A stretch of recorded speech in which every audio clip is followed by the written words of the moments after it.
guys, ito part 2 ulit nung pagtatanim, pagpapalit ng soil. Ito po yung isusunod ko na papalitan ko. Check ko kung mas gaganda sila dito sa bagong order kong soil.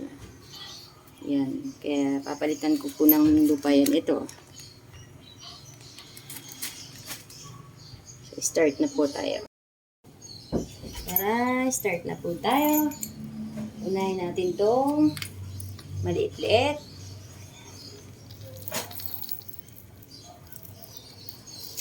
Yan. Susad. Basa pa po pala. Lagot. Hindi bale. Takpan natin yung may part na basa. Tapos lagyan natin ito. Yan. Gusto ko pong i-try kung totoong mas mabilis gumanda pag ito ang gamit, itong soil na to. Kasi ito naman talaga yung ginagamit. Ito kasi pong soil ko, bali ano na to, parang halo-halo na. Meron din naman pong ganito. Kaya nga lang, more on timple talaga na may ipa, may kung ano-anong pampataba. Kaya i-try natin ito. Baka nga mas gaganda sila dito sa soil na buhaghag. Yan. So sana hindi siya magtampo. Kasi basa pala tong isa na to. Yan. Tapos ito, dyan na lang din natin. Tuyo siya. Ilalim pa rin natin yung ipa. Sariling gawa ko po kasi yun ng soil mix. So, parang invention ko lang. Pero may mga pampataba din naman po yun. Hindi naman talaga, basta-basta lang. Maganda rin naman po.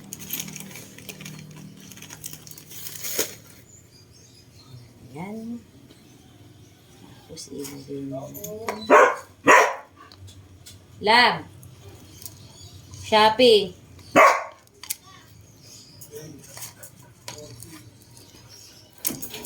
Amin ba yun? Hindi ko alam. Nagbibigyo ka pa? Oo. Sana mas gumanda to. Kilo. Kilo. Quiet.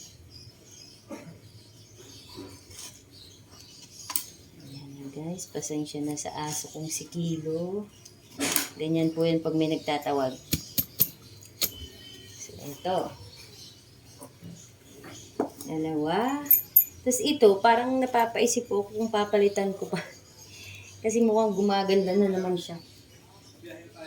So, yung mamaya na natin yan. Ito na lang. Kasi ito napansin ko, hindi po siya gumaganda. So, ito ang titingnan natin kung anong problem nito. Ayan. Hindi siya ganun kabilis gumanda. Pero maganda naman yung lupa ko. Kita nyo naman, buhaghag. Maganda rin siya. So, hindi naman talaga siya pangit. Kaya ihalo natin. Halo-halo. Baka malaki lang talaga yung paso ko. Maliit kasi siya, So, parang gusto kong ilipat ng paso. Ang laki Ilipat ko kaya po. Kasi parang ang laki niya. Oo nga. Lipat ko sa mas maliit para mas mabilis siyang lumaki. So, stay put ka lang muna dyan. Ililipat. Wait lang po. Kuha lang akong maliit na paso.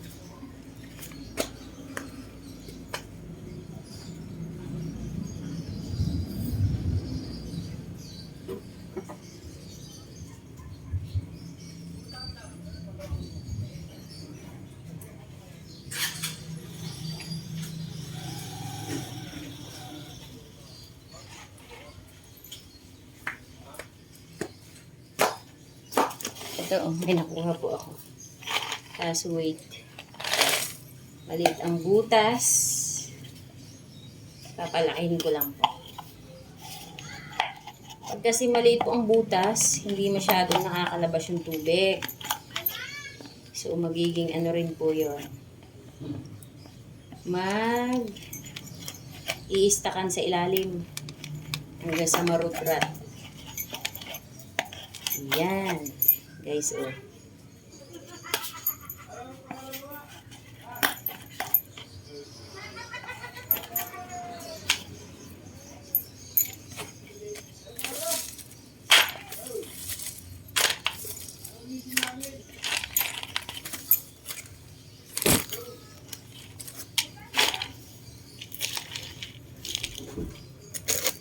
Ano yung lab?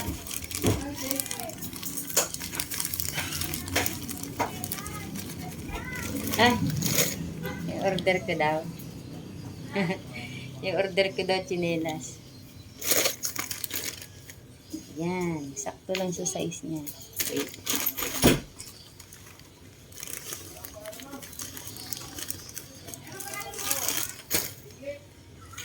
Okay. Ayan, ganyan ang technique. Patinda ka na. Kasi maliit na ang paso mo. Kagaya nung sinabi ko po sa inyo dati, pag maliit si halaman, so dapat maliit din si paso. Yan po kasi dati malaki. Hindi nga siya gumaganda. Kaya mukhang kailangan nating palitan ng paso para mas mabilis siyang lumaki. So, ayan na guys. And then ito, nag-iisipan ko rin po kung papalitan ko rin. Kasi parang hindi talaga siya maganda. So, parang basa. Hindi siya basa.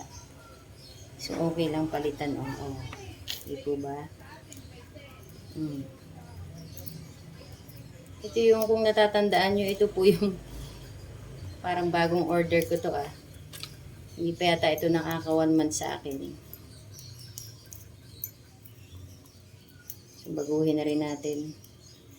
Baka mas gaganda. Naiinip po kasi ako pag ang tagal nilang gumanda. Diba? Nakakainip. Gusto natin lagi silang maganda na. Ay, ang dami niyang baby dun, oh. Okay.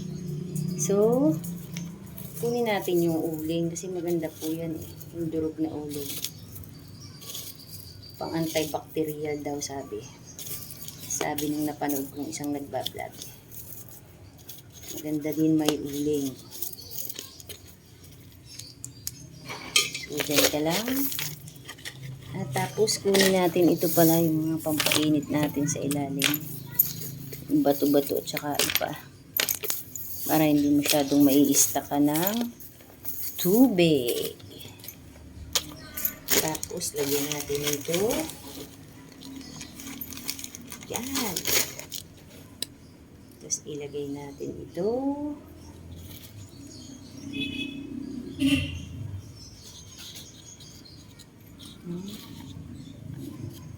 Moist. Basa, labog. Tapos haluan natin ito.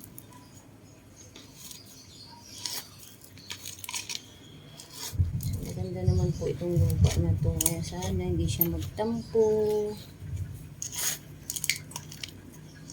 Kasi gusto lang naman kitang pagandahin. So, huwag kang magtampo-tampo. Para lang ikay gumanda. Ayan, guys. Ayan, tatampo. So, ito, palagay nyo. Plano ko rin palitan. So, palitan na rin natin. Hinuli natin yung kanyang ayan.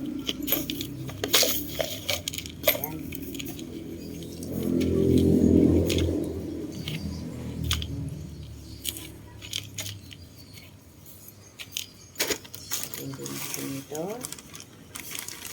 Parang ipapatong ko lang po yun. Hindi ko na siya haluan. Puro na lang na ganyan. Yan na. Pinatong ko lang. Ito siguro ganun na din. Ay, ang ganda niya oh. May ugat na, ang dami. Sana hindi siya magsampo. Ang dami na niya ugat. What's this?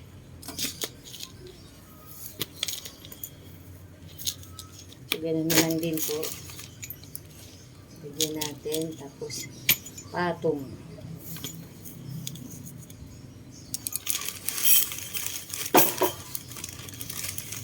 Oops. Ayan. So, papatong natin.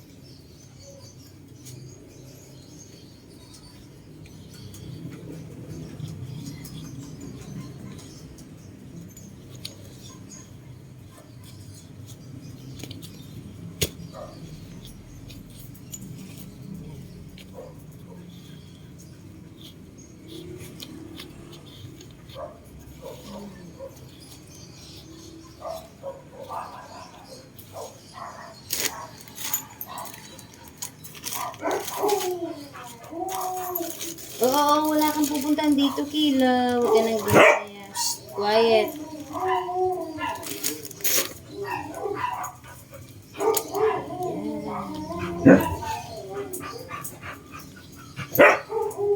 Ako guys, galaw. Ang gagawin natin na galaw.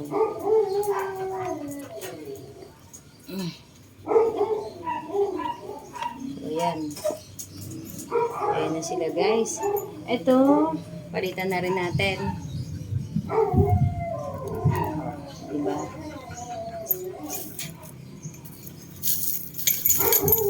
Ayan. Dry na dry din.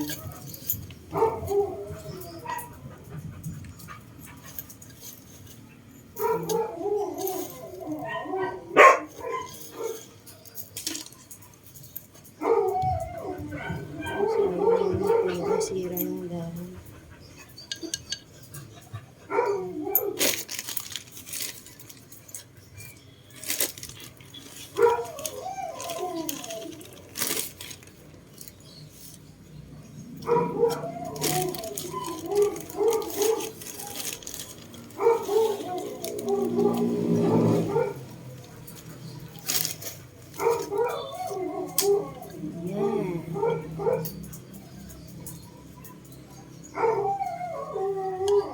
Guys, just dagdagan na lang natin dito.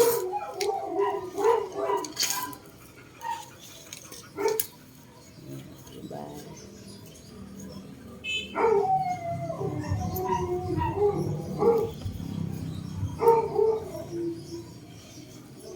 Sana.